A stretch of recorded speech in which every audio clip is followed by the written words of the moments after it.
Donc, Hmm. On va prendre rapidement quelques passages.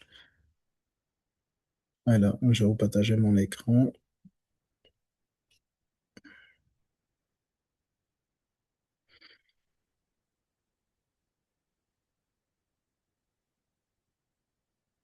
Bien. On reviendra dans un second temps, on verra pourquoi c'est important d'avoir un esprit de sagesse. Mais on va voir rapidement euh, les trois types de sagesse en question. Quand on dit une personne a, un, es- a, la, a de la sagesse, il s'agit de quel type de sagesse? D'accord? Bien. Donc, lorsqu'on parle d'un esprit de sagesse, il faut savoir qu'il y a trois significations. Quand on dit que tu as un esprit de sagesse, il y a trois sens. Soit tu as de la sagesse. Quand on parle de quelqu'un a de la sagesse, ça veut dire que quelqu'un a la sagesse en termes de capacité. Quand on dit tu as de la sagesse, on veut parler de la capacité que tu as en termes de sagesse. D'accord? Donc ça, c'est la première des choses lorsqu'on parle de sagesse. C'est-à-dire que la majorité des personnes qu'on appelle sages ou qu'on dit quelqu'un a de la sagesse dans l'Église ou en tant que chrétien, eh bien, il s'agit de la capacité de sagesse. Donc, c'est souvent un don. On va parler du don de parole de sagesse, par exemple. C'est une capacité. Quand on parle du don de parole de sagesse, c'est une capacité. Euh, dans Jacques, la Bible dit que si quelqu'un manque de sagesse, qu'il demande à Dieu. Donc là, on parle de sagesse, on parle de capacité. OK? On parle de capacité. Maintenant, il y a le deuxième aspect, le deuxième sens de la parole de sagesse. Lorsqu'on parle de l'esprit de sagesse, il s'agit d'un esprit au service de Dieu. En fait, il y a plusieurs esprits de sagesse. Donc, l'esprit de sagesse, c'est un des sept esprits que Dieu a créés. La Bible dit que devant le trône de Dieu, il y a sept esprits. Donc, il y a plusieurs esprits que Dieu a créés, mais il y a sept principalement que la Bible appelle les sept esprits de Dieu. D'accord? Et quand on parle des sept esprits de Dieu, l'esprit de sagesse en fait partie. OK? Donc, il y a un esprit de sagesse. On peut le voir dans Deutéronome 34, le verset 9. La Bible dit, Josué, fils de Nun, était rempli de l'esprit de sagesse, car Moïse avait posé sa main sur lui. Amen. Donc, dans ce passage, il est question d'un esprit de sagesse.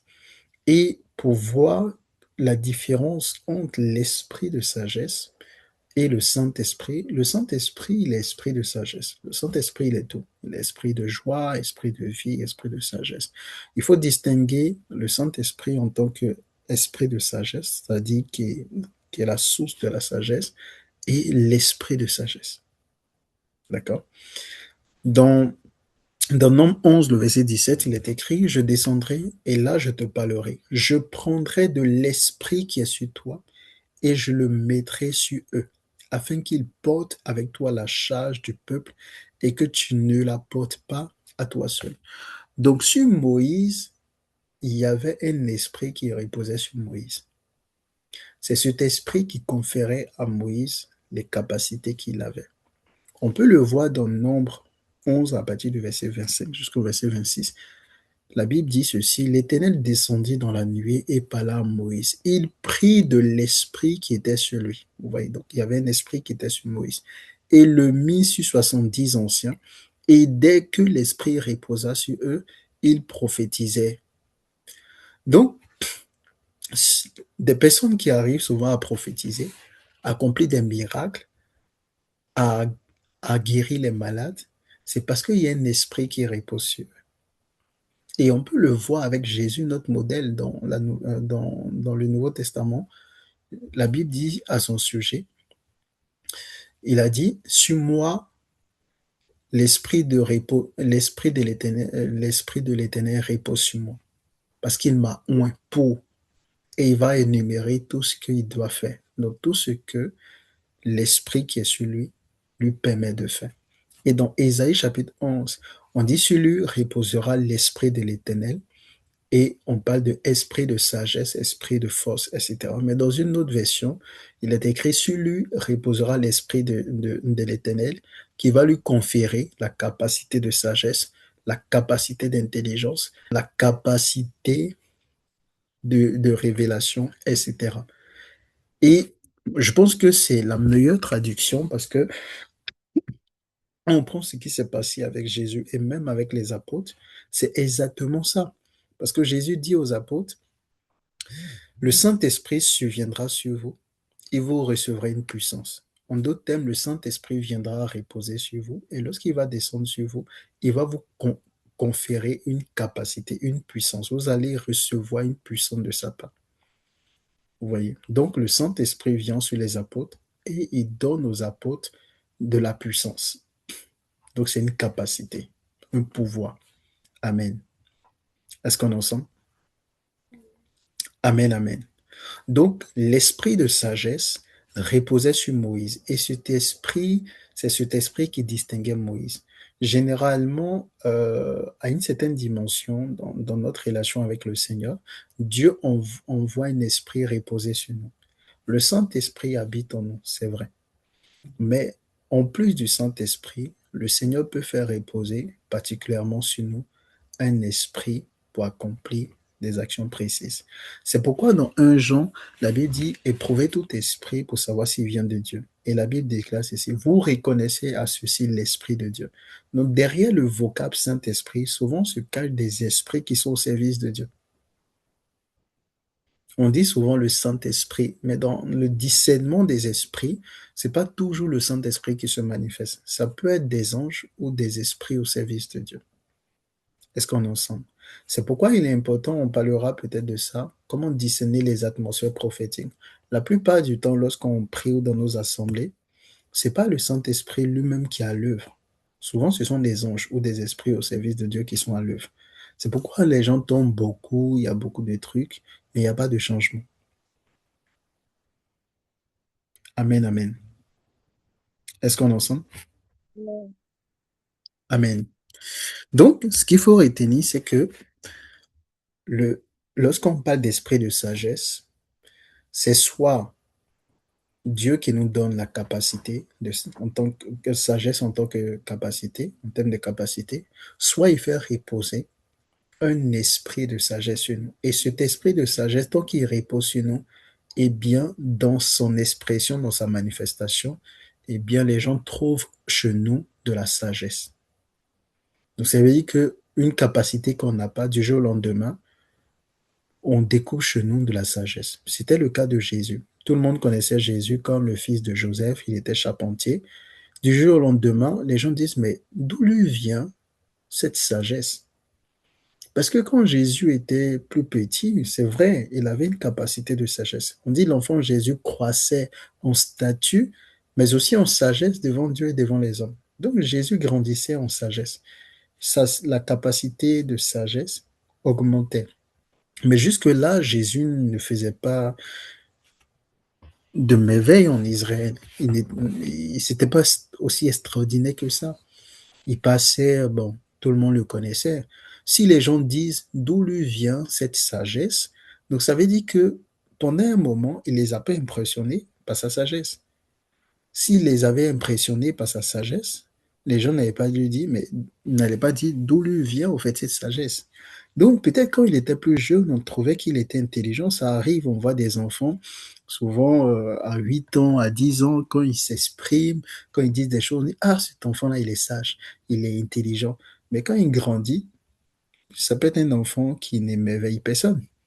C'est un enfant ordinaire. On trouve que peut-être il est réfléchi, mais il n'a pas une sagesse extraordinaire qui attire les gens de partout, comme Salomon.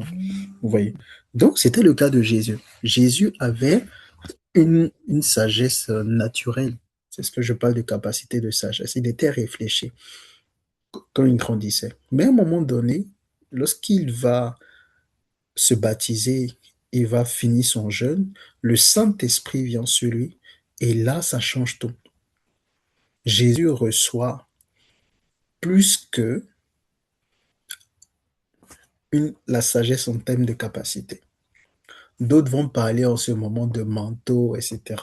Mais en fait, un esprit reposait sur Jésus. Mais pour Jésus, c'est pas un esprit, c'était le Saint-Esprit lui-même qui reposait sur lui. Puisqu'on dit sur lui reposera l'esprit de l'Éternel. Pourquoi la Bible précise sur lui reposera l'esprit de l'Éternel? Parce que dans l'ancien temps, Dieu pouvait faire reposer un esprit sur un homme. C'était pas forcément son esprit à lui, le Saint-Esprit qui reposait au fait sur les individus. Dieu pouvait mettre un esprit sur un individu pour pouvoir l'utiliser. Et lorsque vous lisez Apocalypse, vous allez mieux le comprendre. La Bible dit que de la bouche du faux prophète et de la bête sortit trois esprits semblables à des grenouilles.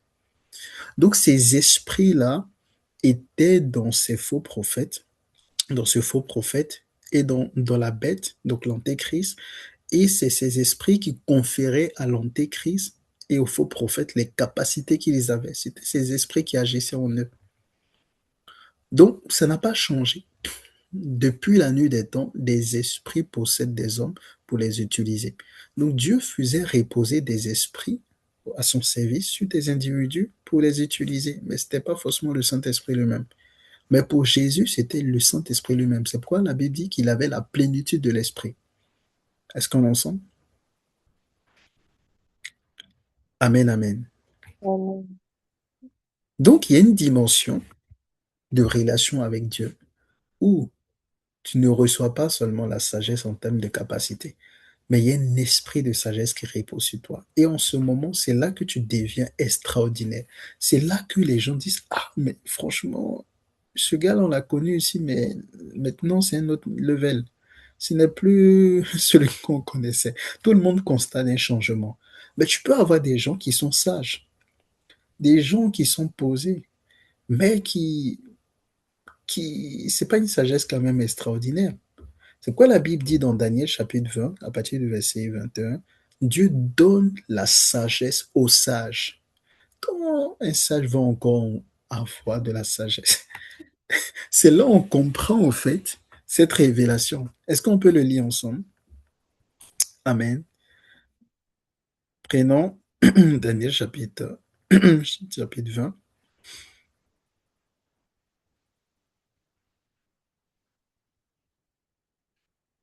Vous pouvez prendre la référence.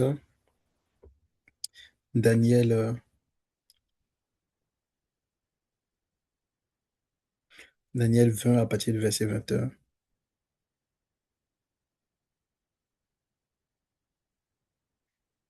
Si vous avez trouvé, vous pouvez faire la lecture. Daniel 20 à partir du verset 21.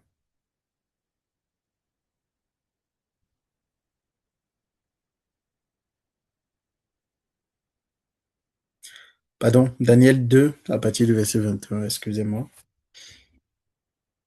Daniel 2 à partir du verset 21, on va faire la lecture ensemble, si quelqu'un a trouvé.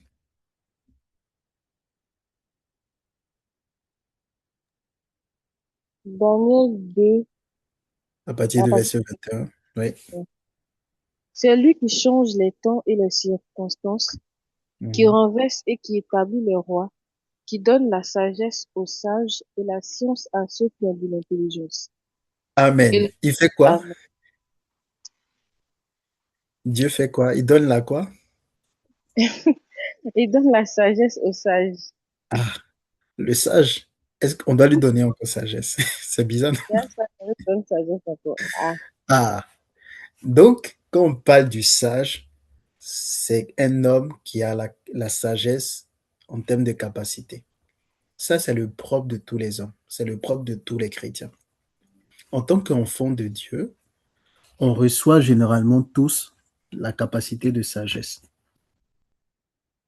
Vous voyez, on reçoit la sagesse en termes de capacité. Tout chrétien, normalement, qui est conduit par le Saint-Esprit, il est réfléchi. C'est quelqu'un qui discerne. C'est pourquoi la Bible dit examiner toutes choses et retenir ce qui est bon. Comment on examine avec l'intelligence, on examine avec la raison. C'est-à-dire que quelque part, il y a une part de sagesse. Vous voyez? Il y a le discernement. Le discernement, ça fait partie de la sagesse. Ce sont les manifestations de la sagesse. Vous pouvez le voir dans le Proverbe. Peut-être on va prendre le passage, vous allez voir. Il dit, je suis la sagesse, la première, j'ai été créé la première des œuvres de Dieu. J'ai avec moi le discernement. Donc le discernement fait partie de la sagesse. C'est l'une des manifestations de la sagesse. Amen. Quelqu'un de sage arrive à discerner.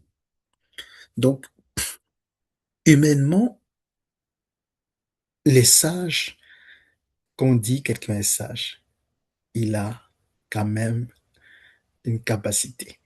D'accord?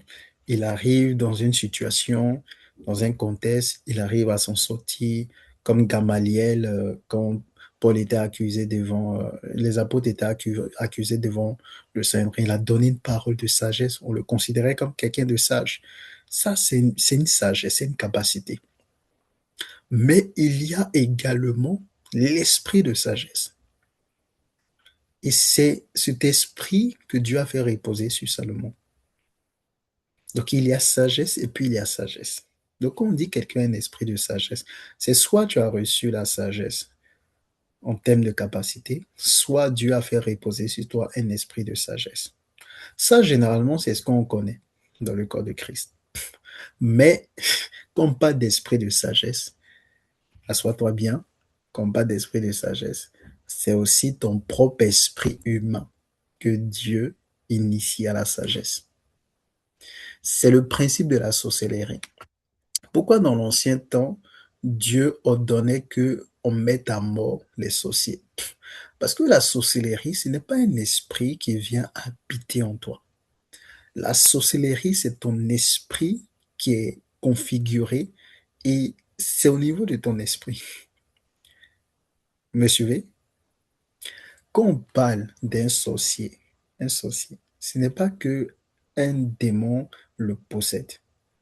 Non, c'est l'esprit humain qui est configuré ou je ne sais pas comment je peux dire, mais en tout cas qui se métamorphose et qui devient comme un démon. C'est pourquoi dans l'ancien temps, quand Jésus n'était pas encore mort et ressuscité, on ne pouvait rien faire pour une telle personne. La seule solution, c'était qu'on mette le sorcier à mort. Parce que son esprit là, s'est corrompu. On peut pas faire quelque chose d'autre pour lui. Est-ce qu'on est ensemble? C'est pourquoi dans Ézéchiel 36, le verset 26, la Bible dit, je vous donnerai un cœur nouveau, écoutez très bien, et je mettrai en vous un esprit nouveau.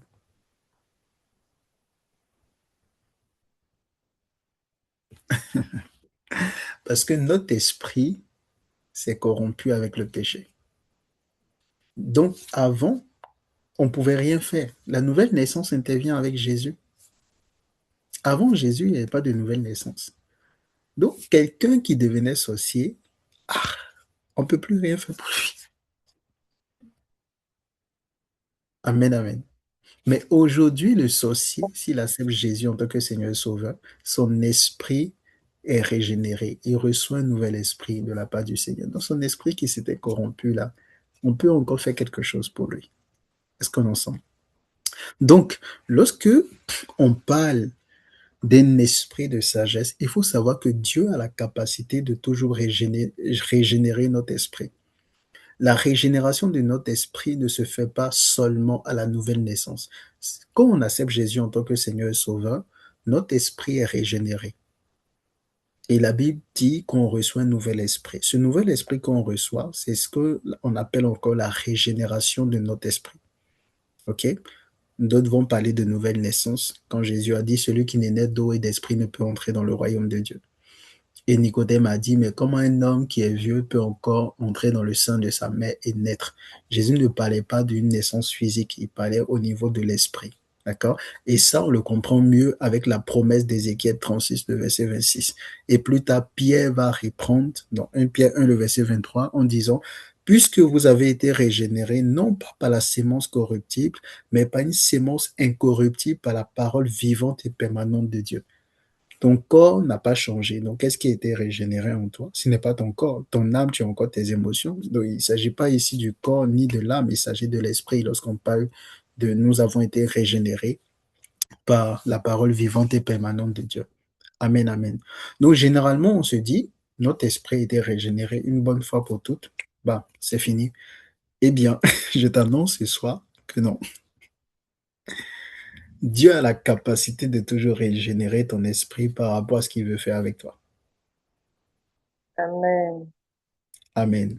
Et donc, quand on parle d'esprit de sagesse, c'est ton esprit que Dieu réconfigure, ou si vous voulez, Dieu régénère pour que ton esprit soit ait la capacité de sagesse.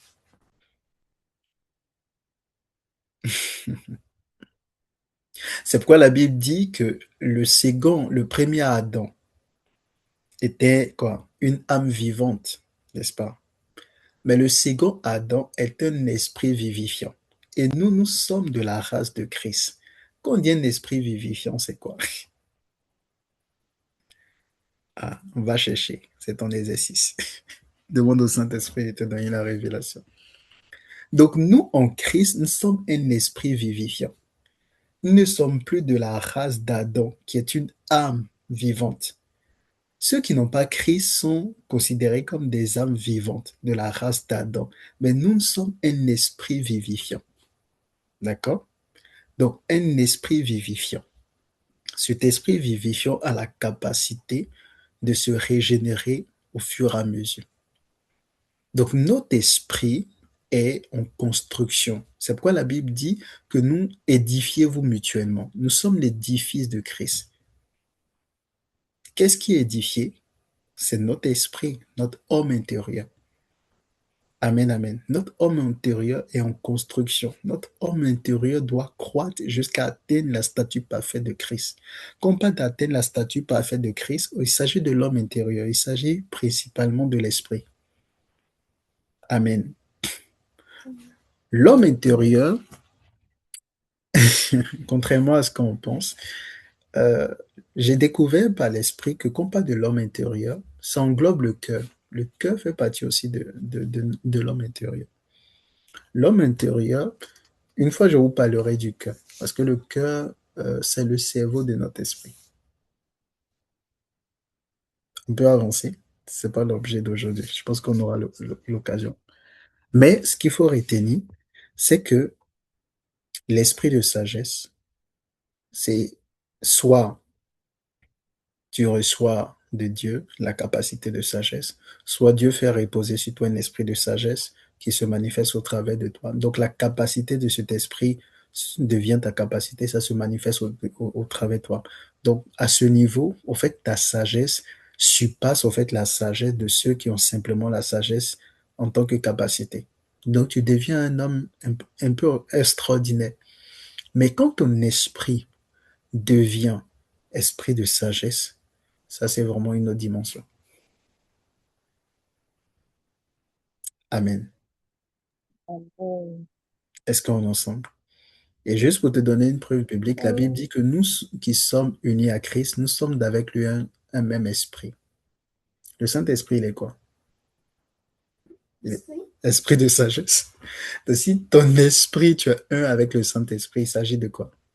C'est au niveau de ton esprit. Donc, ça veut dire que ton esprit atteint cette dimension. C'est pourquoi la Bible dit que ce que nous sommes n'a pas encore été manifesté. Mais lorsque nous le verrons, nous serons semblables à lui. Lorsqu'on dit nous serons semblables à lui, c'est quoi? C'est pas la chair, ce n'est pas l'âme, c'est l'esprit. Donc ton esprit deviendra semblable à Christ. Donc ton esprit deviendra un esprit de sagesse. Mais la bonne nouvelle, c'est que étant même sur la terre, tu as la capacité d'atteindre cette dimension. Ce n'est pas encore que pour le ciel. Amen, amen. C'est ce que je t'annonce ce soir. Amen. Amen. On peut avancer très rapidement. Amen. Alors, pourquoi on parle de l'esprit de sagesse? Pourquoi Dieu veut nous donner un esprit de sagesse? Ou pourquoi on doit soupirer, on doit prier, crier à Dieu, jeûner, prier pour avoir un esprit de sagesse? Quand je parle d'esprit de sagesse, je parle pas, je parle de de ce troisième point de l'esprit de sagesse en tant que notre esprit. D'accord? Pourquoi? Parce qu'il y a un principe dans le royaume de Dieu. Dans le royaume de Dieu, selon 2 Pierre 3, le verset 18, la Bible dit, mais croissez dans la grâce et dans la connaissance de notre Seigneur et Sauveur Jésus-Christ. Dans le royaume de Dieu, il y a un principe. Le principe est que tout être dans le royaume doit croître à la fois dans la grâce et dans la connaissance de Jésus-Christ. Cela s'impose à tout le monde. Or, pour croître dans la connaissance de Jésus, il faut, selon Éphésiens 1, le verset 17, il faut un esprit de sagesse et de révélation dans la connaissance de Jésus. Donc, si tu n'as pas un esprit de sagesse et de révélation, il te sera très difficile de connaître le Seigneur. C'est le Seigneur qui se révèle. Mais lorsque le Seigneur se révèle, Dieu a des principes. La Bible dit dans le Psaume, j'ai oublié le Psaume, que Dieu établit des lois qui ne violera point. Donc le Seigneur a des principes. Il a établi des lois. Souvent, lorsqu'il veut se révéler, il va t'accorder un esprit de révélation, de sagesse pour que tu puisses le connaître. Parce que sans la sagesse de Dieu, tu ne peux pas le connaître. La Bible dit que la sagesse de Dieu est infiniment variée. Pourquoi? Parce que Dieu lui-même, c'est un mystère. Si tu n'as pas la sagesse de Dieu, tu ne peux pas comprendre ses voies. Tu ne peux pas le connaître. Pourquoi Moïse a dit au Seigneur, fais-moi connaître tes voies? Parce que l'esprit de sagesse était sur Moïse. C'est cet esprit qui a poussé Moïse à faire de telles prières. Il dit, enseigne-moi tes voies. Je veux voir ta face. Quand l'esprit de sagesse et de révélation n'est pas sur toi, il y a des prières que tu ne vas jamais faire. D'où est venu à Moïse le fait que lui, Dieu a une face qui veut, il le voit Dieu. Est-ce qu'on en sent? Amen, amen. C'est l'esprit de révélation qui te révèle des choses. C'est pourquoi la Bible dit que le Saint-Esprit sonde tout même les profondeurs de Dieu afin de nous le faire connaître. Parce que ce sont les choses qui ne sont jamais montées au cœur de l'homme. Ce sont des choses aucun homme n'y s'imagine. Comment tu vas demander à Dieu des choses, tu ne sais même pas si ça existe, tu n'es jamais monté au ciel, tu ne sais même pas. Seul l'esprit de révélation peut te pousser à faire des prières. Seul l'esprit de sagesse peut te pousser à poser certaines actions. Est-ce qu'on en sent? Amen, amen. Amen. Donc, il est important d'avoir un esprit de sagesse pour pouvoir connaître le Seigneur. Ça, c'est la première des choses. Sans un esprit de sagesse, il nous sera difficile de croître rapidement dans la connaissance de Jésus. Le deuxième point, c'est que l'esprit de sagesse est une marque de communion. C'est un signe que tu as une véritable communion avec le Saint-Esprit. Et on va le voir dans le passage de Matthieu chapitre 25 à partir du verset 1 jusqu'au verset 13. Vous connaissez l'histoire. C'est l'histoire des vierges folles et des vieilles sages. Les vierges qui sont considérées comme folles, c'est parce qu'elles avaient très peu d'huile. Mais on parle de vierges sages. Et ce sont les vierges sages qui sont entrées avec l'époux pour les noces. Et ici, c'était une image de l'enlèvement, etc. Donc, les chrétiens qui seront enlevés sont des chrétiens qui sont considérés comme sages devant le Seigneur. Mais si vous remarquez bien, les vierges folles et les vieilles sages avaient un élément en commun, c'était l'huile. C'est juste que c'était la quantité d'huile qui a fait la différence entre les vierges considérées comme étant sages et les vierges considérées comme étant folles. Amen. Mais pourquoi on utilise le thème sage, vierge sage? Donc ça veut dire que la sagesse est une marque de maturité, est une marque de distinction. Amen. L'huile, ça c'est une révélation qui a été donnée dans le corps de Christ il y a longtemps. On peut dire beaucoup de choses sur l'huile, mais l'huile est l'un des symboles du Saint-Esprit. D'accord? Donc, ça veut dire que les vieilles, ils sont considérés comme étant sages, ont développé leur communion avec le Saint-Esprit. Elles se soumettaient à l'Esprit, elles obéissaient à l'Esprit, elles se laissaient conduire par le Saint-Esprit. Donc, on dit qu'elles sont sages. Donc, on voit que la sagesse, avoir un esprit de sagesse, est une marque de communion avec le Saint-Esprit. C'est aussi une marque de maturité. Parce qu'on n'épouse pas une épouse qui n'est pas en âge de se marier. On n'épouse pas une épouse qui n'est pas mature. Est-ce qu'on est ensemble? Ou si Amen. vous voulez, on n'épouse pas une femme, je dis épouse, voilà, qui n'est pas mature, qui n'est pas en âge de se marier, etc. Amen. Donc la sagesse est une marque de maturité, c'est une marque de communion avec le Saint-Esprit. Avoir un esprit de sagesse est une grande distinction dans le royaume de Dieu. Amen. Ensuite, l'esprit Amen. de sagesse, si on doit aller rapidement, l'esprit de sagesse nous permet de régner. C'est un esprit de gloire. On va prendre un passage, on va terminer sur ça. Il y a beaucoup de choses à dire sur l'esprit de sagesse, mais je ne veux pas aller sur les aspects régner, business, gouverner, non. Ici, ce qui est essentiel que nous devons retenir, c'est que nous, l'esprit de sagesse que Dieu nous donne, c'est pour pouvoir le connaître. C'est ça l'essentiel. C'est pas pour régner, pour diriger, non. L'esprit de sagesse fait ça aussi. Mais ça, on peut dire, c'est un peu, euh, bref, je sais pas quel thème utiliser, mais c'est, en gros, on peut dire ça, c'est un peu les pouvoirs de Dieu, hein. En gros, tu as l'essentiel et puis il te donne tout le reste. Il a dit, cherche d'abord, premièrement, le royaume des cieux et tout le reste sera donné. Vous voyez, donc, quand on cherche premièrement le royaume de Dieu, là, il y a qui là-bas? Il y a Dieu lui-même. D'accord? Donc, le Seigneur voulait simplement dire, cherche-moi d'abord en premier. Il a dit autrement dans les psaumes, fais de l'éternel tes délices et il te donnera tout ce que ton cœur désire. En fait, c'est la même chose. Jésus a dit ça autrement. Oui. C'est ce que le psalmiste a dit. Fais de l'éternel tes délices et te donnera ce que ton cœur désire. Jésus lui dit, cherche premièrement le royaume des cieux et tout le reste te sera donné. Cherche premièrement le royaume des cieux, il veut simplement dire, cherche Dieu, cherche à connaître Dieu, cherche à accomplir sa volonté. Et lui, il va répondre à tous tes besoins. Il va faire tout ce que il va te donner tout ce que tu désires. D'accord. Donc ici, combat de l'esprit de sagesse, on va prendre, c'est dans Jude. Alors, Jude 1, le verset 8, il est écrit, malgré cela, les hommes aussi méprisent l'autorité et injurient les gloires. Donc, lorsqu'on parle de l'esprit de sagesse est un esprit de gloire. Et l'esprit de sagesse fait partie de ce qu'on appelle les esprits de gloire. D'accord?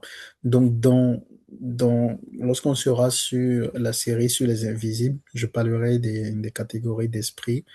On va entrer dans les profondeurs sur les esprits. Mais pour le moment, on met l'accent sur Jésus. D'accord? Il est le Père des esprits. Parlons d'abord de lui. Donc, l'esprit de sagesse fait partie des esprits de gloire. Ce sont les esprits de royauté. Donc, Colossiens chapitre 1, le verset 16, il est écrit, toutes choses ont été créées par lui et pour lui, les visibles et les invisibles. La Bible dit trône, principauté.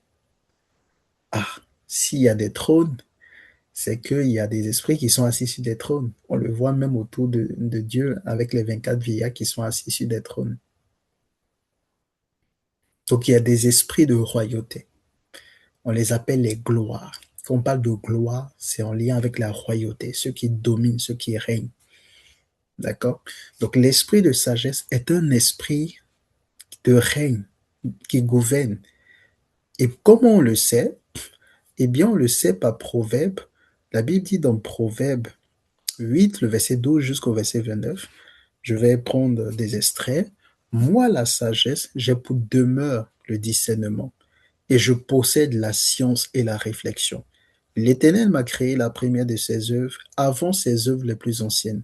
J'ai été établi depuis l'éternité, dès le commencement, avant l'origine de la terre. Je fus enfanté quand il n'y avait point d'abîme, point de source chargée d'eau, etc. Lorsqu'il disposa les cieux, j'étais là. Lorsqu'il traça un cercle à la surface de l'abîme, lorsqu'il fixa les nuages en haut et que les sources de l'abîme jaillissent avec force, lorsqu'il donna une limite à la mer pour que les eaux n'en franchissent pas les bords, lorsqu'il posa les fondements de la terre, etc. Et lorsque vous continuez, j'ai oublié exactement le passage encore, mais c'est Proverbe 8, le verset 15. Il dit, par moi les rois règnent et les princes ordonnent ce qui est juste. Par moi gouvernent les chefs, les grands, tous les juges de la terre. Est-ce qu'on est ensemble? Amen. Amen, amen. Dans 1 Corinthiens 12, le verset 28, il est écrit, et Dieu a établi dans l'Église premièrement les apôtres, les prophètes, etc.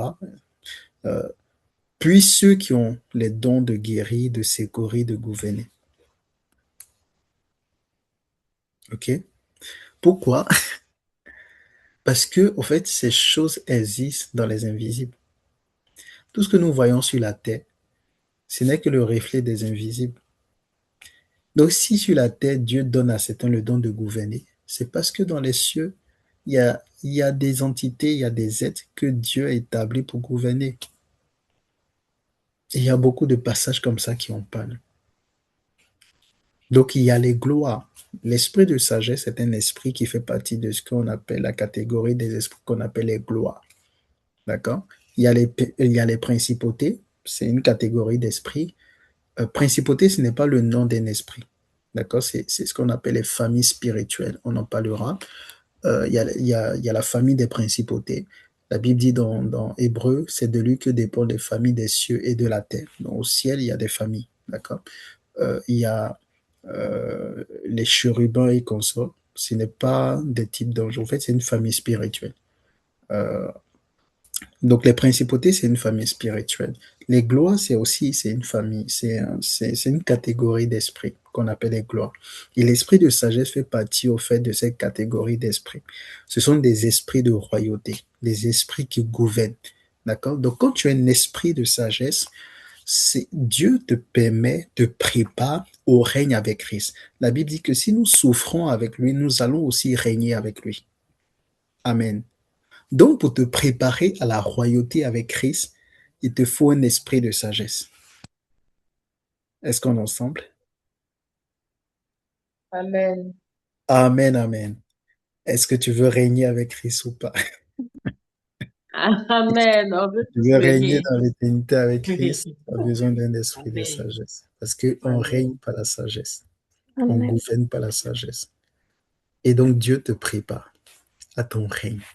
Dieu te prépare au royaume que tu vas gouverner. Amen. Amen. Paul a dit, ne savez-vous pas que nous allons juger les anges? Il se plaignait des chrétiens de Corinthe. Il dit, il n'y a même pas parmi vous deux hommes au moins sages qui soient capables d'exercer le jugement. Mais si vous n'arrivez pas à faire ça sur la terre, mais comment vous allez le faire dans les cieux? Si vous voyez le parallèle au fait qu'il a fait, il veut révéler quelque chose là. Il dit, mais vous êtes chrétien. Quand vous avez des affaires, vous allez au devant des tribunaux des hommes pour pouvoir régler l'affaire. Si vous ne parvenez pas à juger correctement, avec justice, mais comment vous allez juger les anges? Parce que vous ne savez pas que nous, on va juger les anges. Donc, Paul est en train de dire ici que la sagesse, la maturité que tu as sur la terre, là, ça te suit dans les cieux.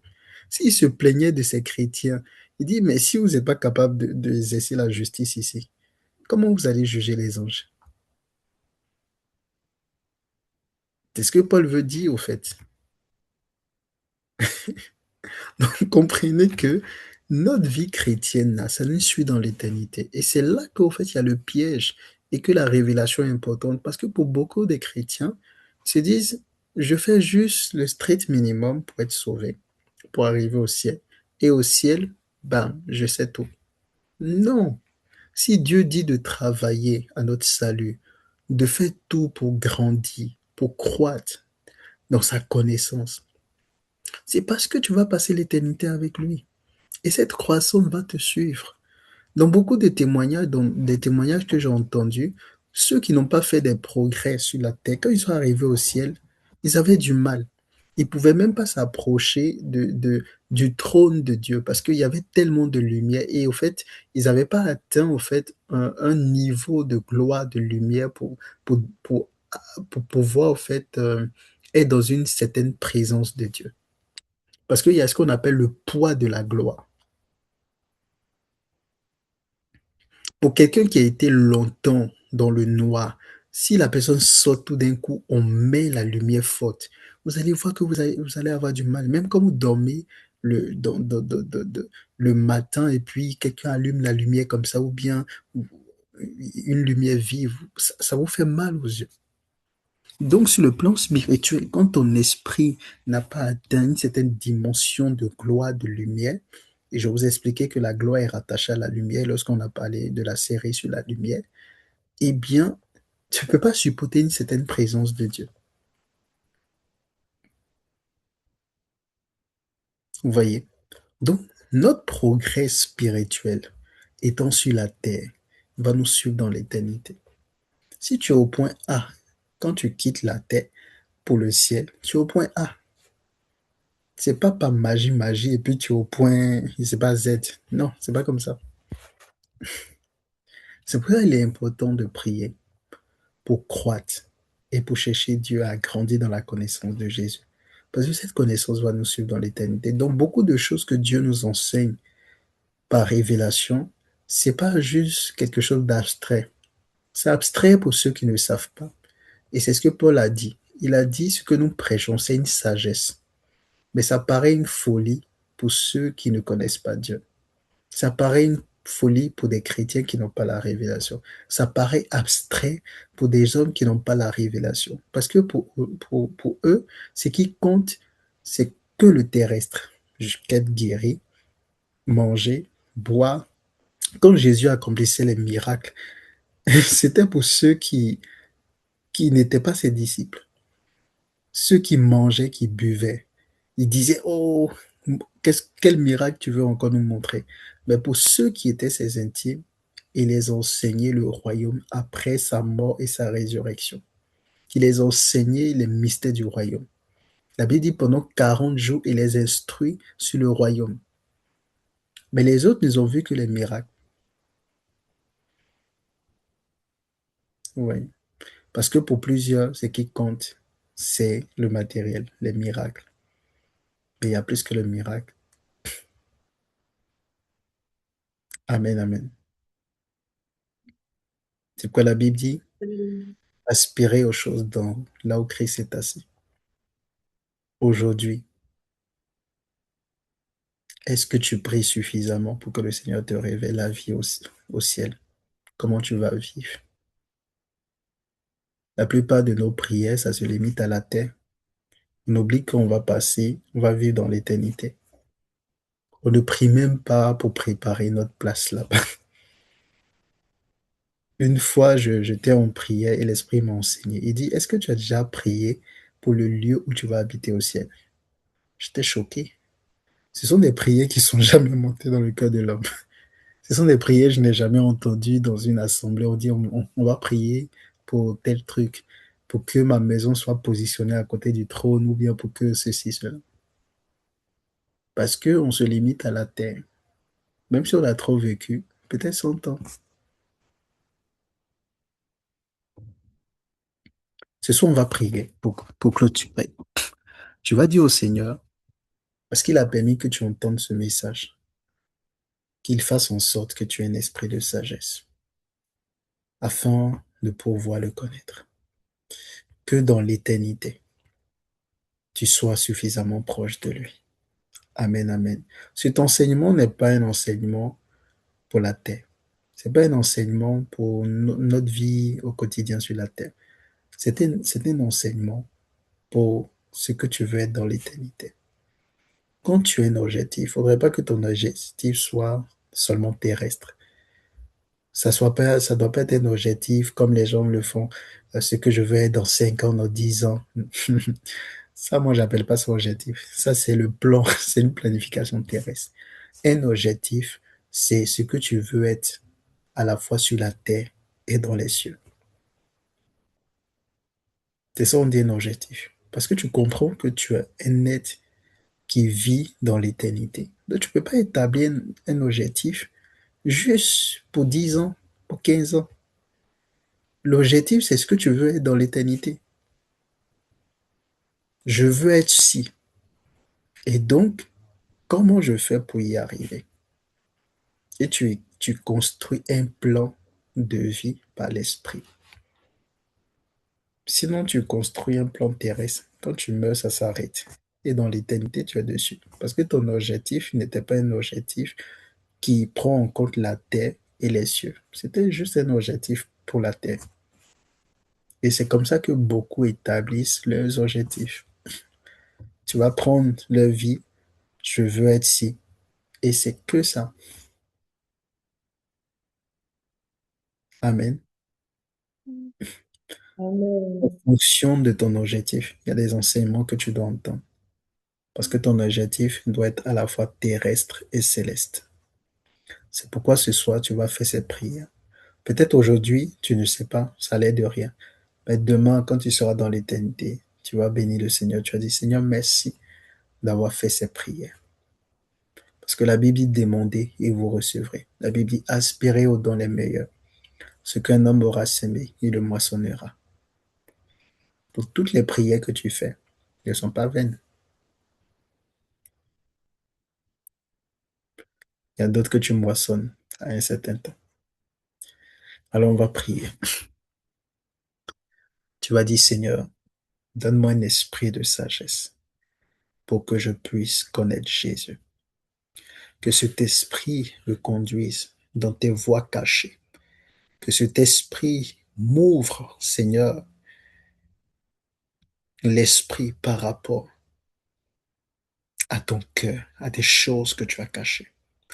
Là où, Seigneur, je manque de sagesse au devant de ta face, par l'esprit de sagesse, que j'ai la bonne attitude, que par l'esprit de sagesse, que je sois comme ces vierges sages, que je puisse me comporter, Seigneur, de la bonne manière, que je t'adresse les bonnes prières, que je sois là où il faut, que j'aie le discernement, car par la sagesse, nous avons le discernement. Élève la voix et prie dans le nom de Jésus. Prie pour ton éternité. Korabasata, Rekatushayaba, Rokotokazikapa, Neya supariatikawa, Naitaruanta, Zelikorokotayasata, Hibrea Korea Saitobros, Raiti Shawakatalua, Naitalu Sofayata, Erhova Karatakazuata, Inderia Korokonta Shabara, Naitalu Sukinda Waita, Yandu Wayaka Yandu Wayata, Zindai Kundo Wanti Saliaga, Wandaya Suwandelia Kata. Nous réclamons, Seigneur, esprit de sagesse. La Rakowashaya.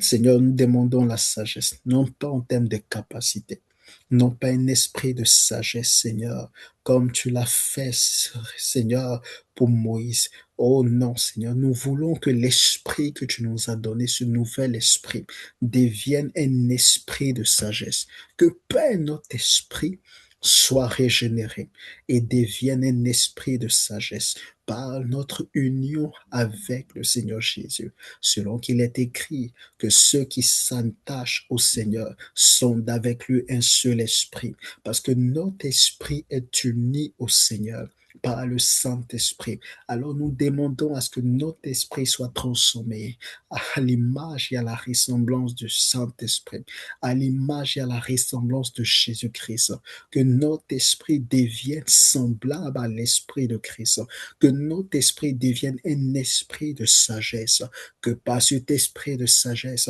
nous te connaissions, que par cet esprit de sagesse, nous marchons selon ta volonté parfaite, que par cet esprit de sagesse, nous te célébrons, nous t'adorions.